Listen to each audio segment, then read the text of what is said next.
దొంగతనంగా తీసిన పాలతో పెట్టిన టీ ఇంత టేస్టీగా ఉంటాయని అస్సలు అనుకోలేదు. ఏం జరిగిందో చూసేయండి మామ. కాలేజ్ నుంచి ఊరికి వచ్చాక ఫ్రెండ్స్ ఎవరిని కలవలేదు, కలుద్దామని చెప్పేసి బయటకు వచ్చాను మామ. బయటకు వచ్చి రాగానే పిల్లల గుంపు కనిపించింది. ఏదో మంచి డిస్కషన్ లో ఉన్నారు. ఏంటో కనుక్కుందామని దగ్గరికి వెళ్ళాను. ఏం జరిగిందిరా?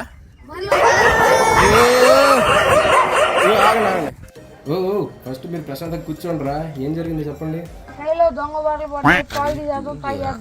ఒరే తప్పురా అన్నా, నిన్న కూడా పెట్టుకున్నావు. వచ్చే పని తెరా లేకపోతే దెంగి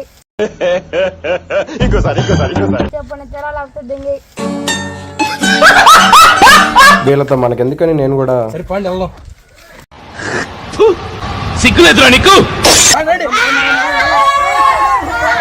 నాకేమో పాలు తీయటం రాదు మామ.